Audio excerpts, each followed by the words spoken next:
Eccoci qui ragazzi, bentornati sul canale. La Champions League. Quanto è bella la Champions League. Parliamo un attimo di queste due partite giocate ieri perché ho visto Benfica-Inter il primo tempo a casa, il secondo tempo in macchina per motivi lavorativi, però siamo riusciti a vederla più o meno tutta e ho visto degli highlights allargati di Manchester City Bayern Monaco, partite che sono andate oltre le aspettative. Non tanto il Manchester City, perché avevo pronosticato addirittura un 3-1 Manchester, finita 3-0. Ci abbiamo quasi preso. Però volevo soffermarmi un attimo su Benfica Inter, perché l'Inter ha fatto, è vero, la partita perfetta, ma secondo me era l'unico modo per affrontare il Benfica.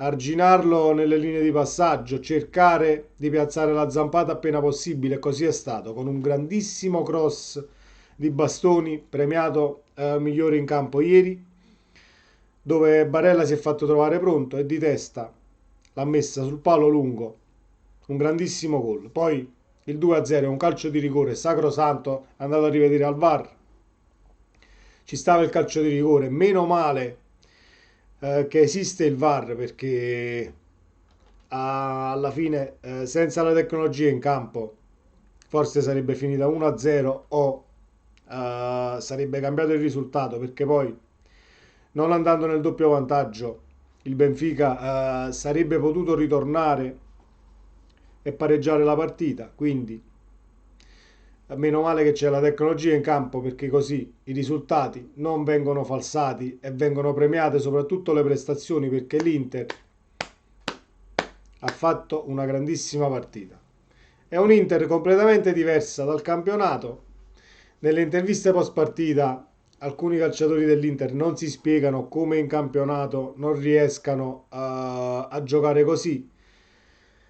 Alla fine torniamo sempre sullo stesso discorso, sono le motivazioni che la fanno da padrone. La Champions non è il campionato e addirittura in campionato sei dietro, quindi c'è solo la qualificazione alla Champions dell'anno prossimo da giocarsi. Però le motivazioni che ti può dare un quarto di finale di andata di Champions League non te le dà una partita di Serie A, anche se la partita di Serie A può essere, che so, Inter-Juve, Napoli-Inter, forse un derby.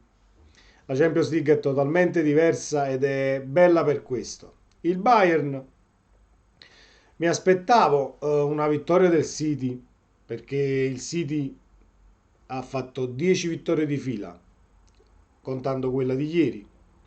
Però non mi aspettavo un Bayern così disattento a livello difensivo. Alla fine Sommer ha tolto dalla porta altri 3 palloni, 3-4 palloni decisivi. Sarebbe potuta finire addirittura con un risultato più largo.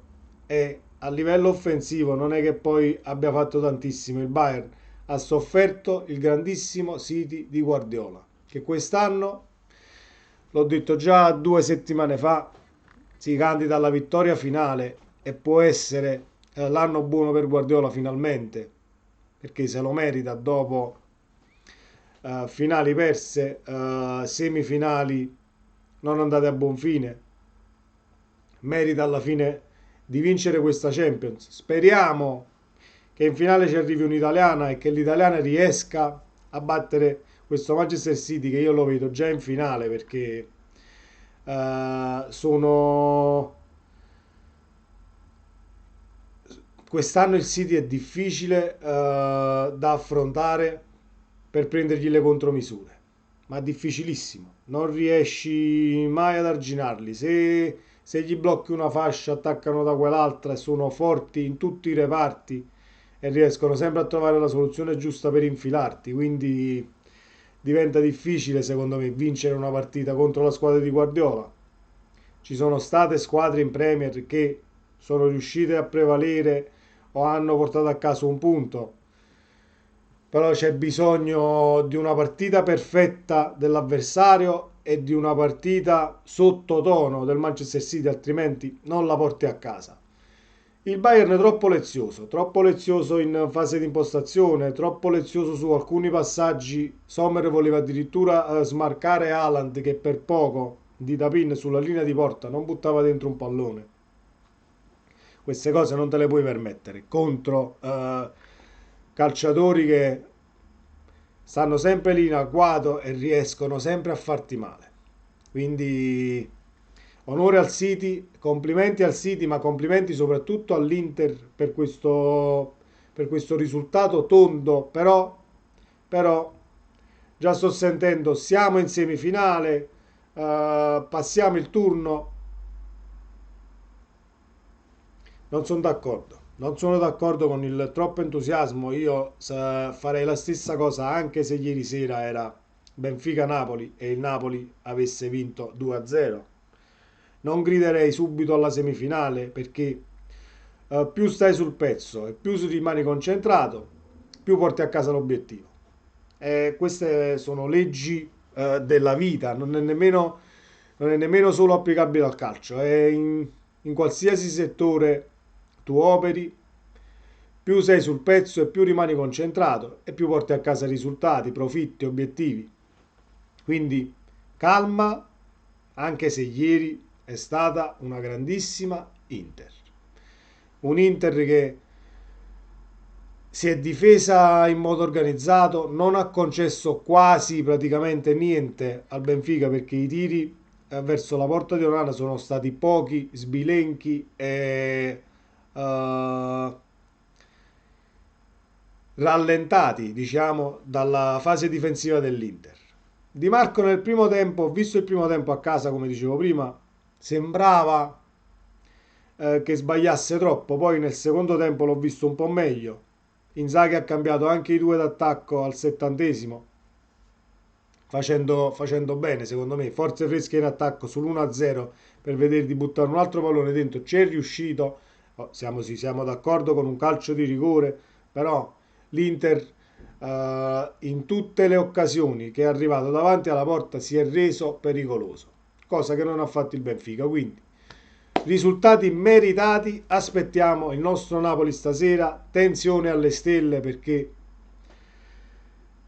non siamo nella condizione migliore dell'anno, abbiamo un attacco da reinventare.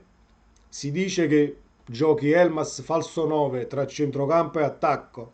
Sarebbe, secondo me, una soluzione intrigante e una soluzione che dà pochi punti di riferimento. Perché Elmas non è una prima punta, però è uno dei pochi calciatori del Napoli che quest'anno lo puoi mettere a destra, lo puoi mettere a sinistra, lo puoi far giocare a centrocampo. Renderà forse anche da prima punta perché non ci ha mai giocato, però è il giocatore più duttile. Quindi se Raspadori dovesse essere a mezzo servizio come stiamo leggendo e come abbiamo sentito anche tra ieri sera e stamattina, giocherà Elmas, va benissimo, che dovrebbe essere un 4-4-2, credo che sia un 4-3-3 camuffato con Elmas a fare da centrocampista e attaccante aggiunto, con Kvaratskhelia e o Lozano Politano a fianco.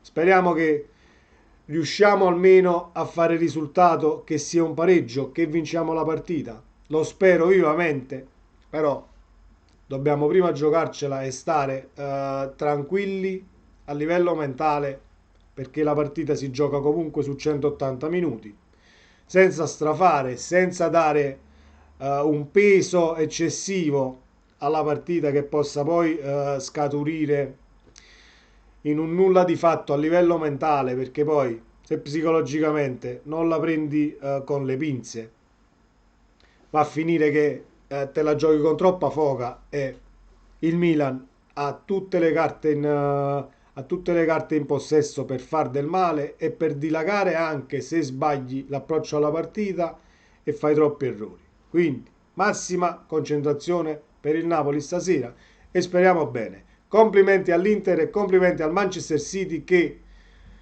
più dell'Inter secondo me è in semifinale già, perché è difficile ribaltare un risultato a Monaco 3-0, è un risultato che ribalti difficilmente, anche se la Champions League ci ha abituato sempre, ci ha abituati sempre a partite all'improvviso che vengono ribaltate. Ricordiamo il Milan di tempo fa con un 4-0 all'andata, mi sembra, un 4-1, perse 4-0 il ritorno.